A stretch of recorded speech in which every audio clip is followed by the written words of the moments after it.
Break के बाद स्वागत है आपका। जनता बोलेगी पूरा तोलेगी, यहाँ लगातार गिनती जारी है। जैसे हर ब्रेक से लौटने के बाद मैं बताती हूँ, क्योंकि इस वक्त मतपत्रों की गिनती यहाँ पर चल रही है। तीसरे राउंड का रिजल्ट जो है वो मेहता जी के पास आ चुका है। नूह विधानसभा क्षेत्र की हम बात कर रहे हैं।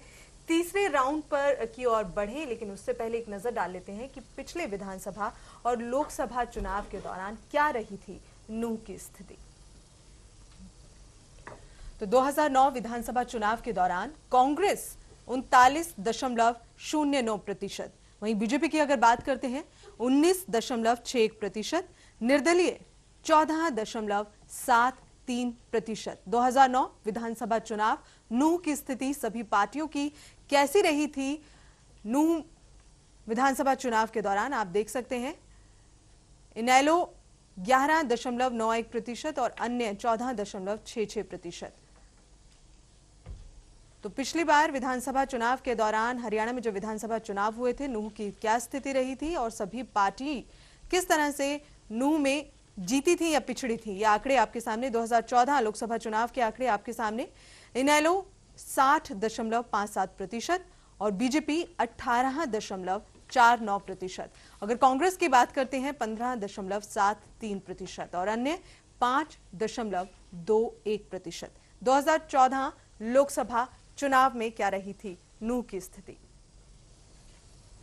तो चलिए, नूह की स्थिति पिछली बार क्या रही थी और आने वाले वक्त में, यानी कि आप जो विधानसभा चुनाव आने वाले शुरू करने से पहले चर्चा की थी कि वीरेंद्र सिंह ने 2-4 टिप्पणी। विनोद जी, एक इस पर स्लेट्स में टिप्पणी करना चाहते हैं जी कि जो 42 वोट भारतीय जनता पार्टी को आए हैं, बहुत आश्चर्य करने की जरूरत नहीं है। उसकी वजह है कि 2009 में भारतीय जनता पार्टी को आईएनएलडी से ज्यादा वोट मिले थे, लगभग 20% थे, ठीक है ना। 19.61 और इलेक्शन मुस्लिम वर्सेस हिंदू पोलराइजेशन हुआ था। हाँ। और संजय सिंह काफी वोट ले गए थे और संजय सिंह के डर से ही जो है आईएनएलडी का वोट घट गया था। लोगों को लगा कि मुस्लिम के वोट फटने की वजह से कहीं संजय सिंह नहीं जीत जाए और आफ्ताब नहीं हार जाए, इसलिए लोगों ने आईएनएलडी को वोट देने की बजाय सीधा आफ्ताब को वोट दिया और था। पार्लियामेंट्री इलेक्शन में 60.57 एकदम 11.91 से सीधे उछाला हुआ है जाकिर हुसैन। लेकिन बीजेपी ने 2014 के लोकसभा चुनाव में भी सिर्फ 1% नीचे आई है। इसलिए ये जो किसी पॉकेट से अगर ये खुले हैं तो इसमें बहुत आश्चर्य करने की जरूरत नहीं है। नहीं, मैं मान गया आपकी बात, लेकिन मैं ये मान के चलता हूं कि जाकिर खुद अपना काफी बड़ा वोट बैंक लेके आते हैं, तो जहां पर जाते हैं वो इन लोग के अंदर आए तो काफी वोट लेके आ गए। तो वो नहीं, वहां पे मेवात के प्राउड की बात भी हो गई थी कि एक मेव संसद में जाना चाहिए, इसलिए मेवात में पूरा पोलराइजेशन जाकिर के पक्ष में हुआ था। भले ही वो लोग जो जाकिर को ना पसंद करते, उन्होंने भी जाकिर हुसैन को वोट दिए थे। और ये बात भी ठीक है कि राव इंद्रजीत सिंह के कैंडिडेट होने की वजह से, क्योंकि वो कांग्रेस से लौट के आए थे, तो बतौर बीजेपी कैंडिडेट उनको बहुत ज़्यादा लॉस नहीं हुआ था। एक एमिकेबल वोट उनको, जैसा आपने जिक्र किया, मिल गया था। इससे पहले हमारी चर्चा हो रही थी कि वीरेंद्र सिंह ने लगभग तय कर लिया है, अनाउंस कर दिया है, 18 को अमित शाह भी जा रहे हैं और हमारी खबर के मुताबिक 2-4 लोगों को उन्होंने इशारा भी कर दिया है कि तुम्हारी टिकट मेरे कोटे से पक्की। मेरा सवाल ये है कि बहू जब नई नई ससुराल में जाती है, बड़े बड़े सपने लेके जाती है और पहला दिन, दूसरा दिन, 10वां दिन, 15वां दिन, थोड़े थोड़े सपने साइज में आ जाते हैं।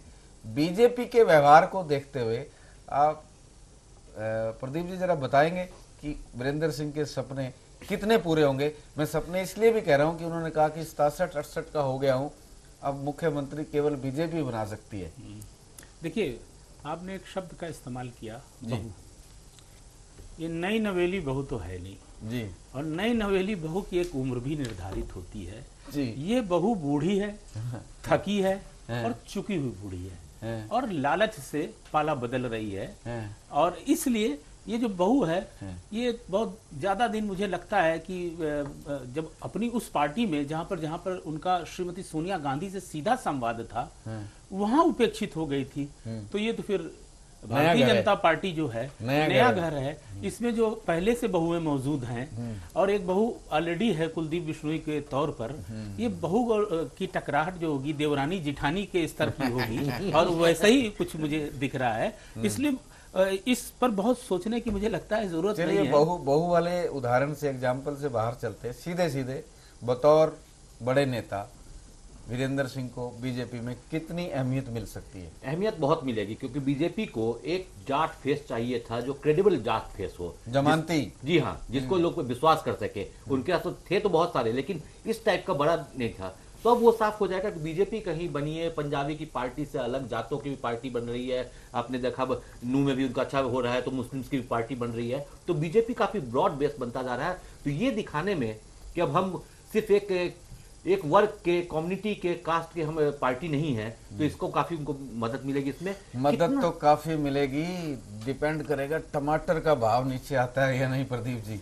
अगर पेट्रोल का भाव नीचे आ गया आज, टमाटर अगर 2 महीने ऐसे ही चलता रहा तो शायद फिर नहीं। लेकिन एक बात मुझे नहीं समझ आ रही है, विनोद जी आप समझाइए इस बात को। जी आपसे मेरा सवाल है जी कि जो बार बार हम कह रहे हैं या लोग कह रहे हैं, टर्म दिया जा रहा है, मीडिया कह रहा है, अमित शाह कह रहे हैं कि एक बड़ा जाट नेता, जी कितने बड़े हैं, उनका जरा जो मूल्यांकन आप रखेंगे, उस तस्वीर को रखेंगे, देखिए कि आप ये भी देखें कि उनका कितना आवाज जा ही रही है। देखिए मैं बताता हूँ इसको, अगर आपने मेरे से सवाल किया तो फिर मैं अपने अपना तरीके से इसका मूल्यांकन जवाब करके दूंगा। सवाल ये नहीं कि वीरेंद्र सिंह कितने बड़े जाट नेता हैं और कितना वो पॉपुलर वोट बैंक कितना वोट ले आएंगे, अट्रैक्ट कर सकते हैं। सवाल ये है कि जो जाट कम्युनिटी है वो चाहती है कि मुख्यमंत्री हमारा हो, और जाट जो रोका करेगा उसका एक रीजन है, उसके दिमाग में ये बैठी हुई है कि ओम प्रकाश चौटाला के साथ हरियाणा का जाट जाना चाहता है। लेकिन कहीं कोने में एक बात ये भी है कि अभी वो जेल में है, नहीं छूटे तो सुप्रीम कोर्ट से गलत फैसला आ गया, तब उसको दूसरा पांव रखने की जगह चाहिए। अगर ओम प्रकाश चौटाला बाहर आ जाते हैं, मैं दावे के साथ कह सकता हूं कि वीरेंद्र सिंह के एरिया में भी INLD जीतेगी। तो सरकार बनाएगी, मेरा आकलन आज अगर का ही बाहर है। आ जाते हैं तो कोई 3 नहीं, कोई 5 नहीं। लेकिन जाट ने एक माइंड मेकअप कर रखा है। एक जाट जो चौटाला के खिलाफ भी है और एक जाट जो चौटाला के पक्ष में भी है, वो एक लारी जो है ना वो बीजेपी में रखना चाहता है, लेकिन पांव रखने की उसके पास जगह नहीं थी। धनखड़ को वो बहुत बड़ा नेता मानता नहीं है, जो और छोटे छोटे नेता हैं उसमें उसको लीडरशिप क्राइसिस नजर आता है। तो वीरेंद्र सिंह को वो एक, मैं बार बार कह रहा था कि एक जमानती के रूप में देख रहा है कि अगर कुछ बीजेपी का मुख्यमंत्री बन गया और भले ही नॉन जाट मुख्यमंत्री बन गया तो वीरेंद्र सिंह 2nd नंबर के भी पावरफुल मंत्री होंगे, उसकी मार्फत अपने काम करवाए जा सकते हैं। ये जाट कम्युनिटी की सपोर्ट मिलेगी वीरेंद्र को, वो सपोर्ट बीजेपी के साथ मल्टीप्लाई होगी। वीरेंद्र सिंह, जैसा आपने सवाल पूछा कि वीरेंद्र सिंह कितने बड़े नेता हैं, बिना कम्युनिटी के कुछ नहीं है, कम्युनिटी की सपोर्ट है। दूसरी बात जी, ये दूसरी बात ये है कि अगर उनकी मुख्यमंत्री की दावेदारी कमजोर पड़ जाती है, वो नहीं प्रोजेक्ट होते हैं, तो ये कम्युनिकेट होगा जमानतदार ये की दावेदारी नहीं? प्रदीप जी आज सुन लीजिए, कल सुन लीजिए, ये दावेदारी है ही नहीं।